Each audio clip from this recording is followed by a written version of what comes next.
Hello everyone, welcome to my channel. Now I'm going to turn another ferro rod handle. I just want you to see the outside of this Fatwood. Look at all the resin seeped out of it. That's just amazing to me. This is old. This is very old. Look at that. I don't see stuff like this here in the South that often.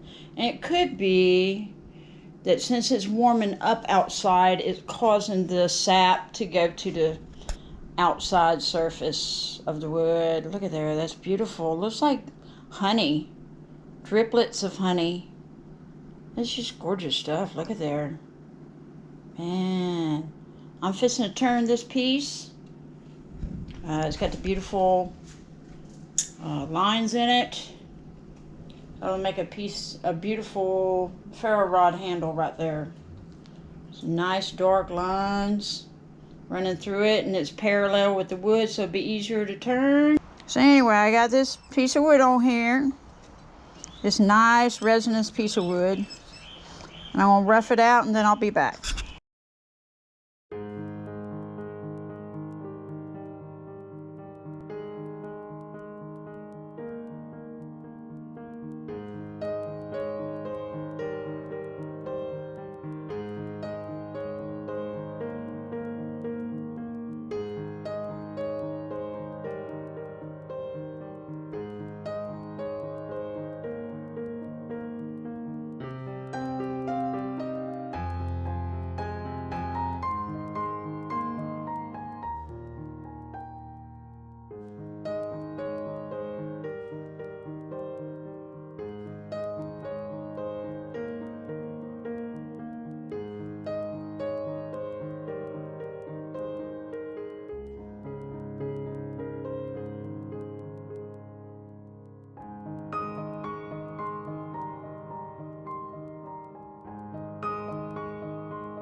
Isn't she gorgeous?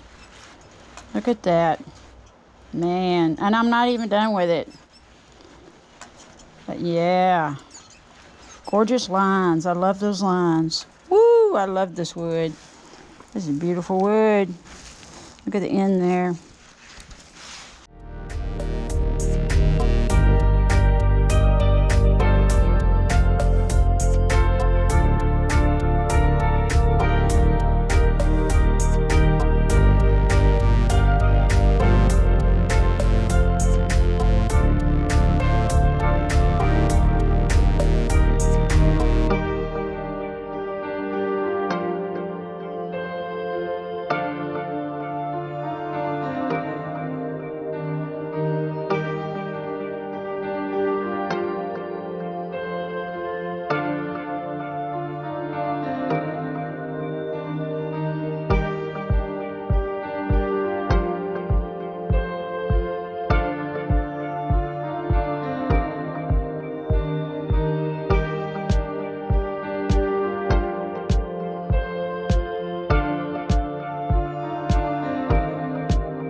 turn this off a minute. Now, this steel wool always works very well, but be careful. I mean, it can get really hot. You kind of got to fold it a little bit. And when you first start with a new piece of steel wool, it can wrap around things very easily, especially a tailstock cone. So just be careful with it. But sometimes I will take something else to support it, but usually I'll just fold this. Now, the sandpaper can get hot very fast, so I'll take this and I'll put it underneath it so I have a cushion so it doesn't burn my fingers when I'm sanding.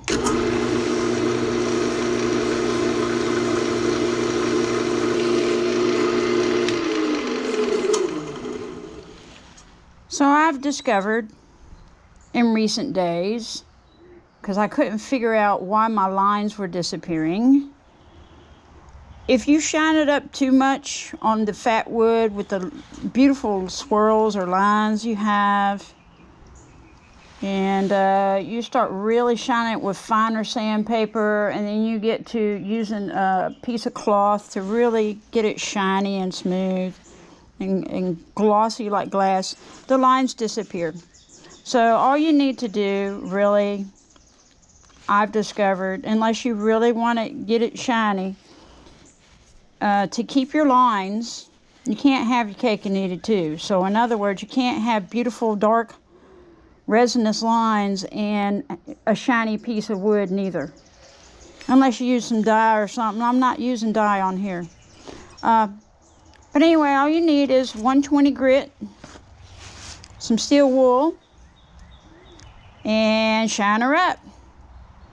And see, there's some rough areas a little bit right there. I can get some more sandpaper on. The steel wool gets up the gumminess. See that gummy area right there? This is going to get it up. See all the gumminess it gets on the steel wool?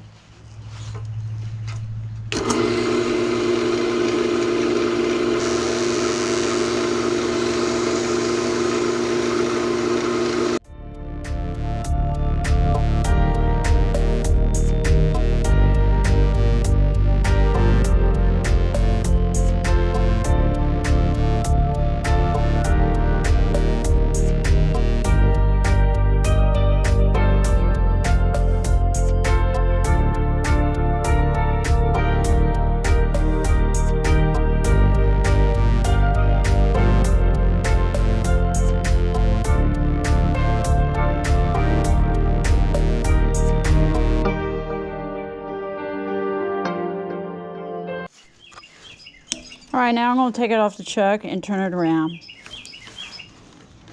Whoop.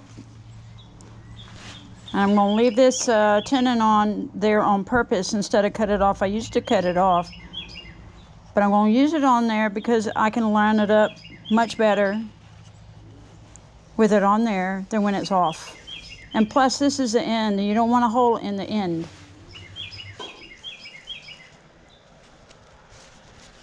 She's a beauty.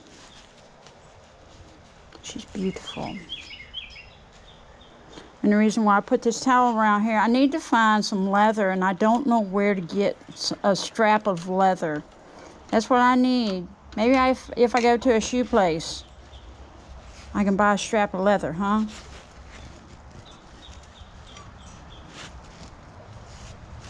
Feels like it's touching something. You don't want the end to touch over here neither, because if you do, it's going to scratch it.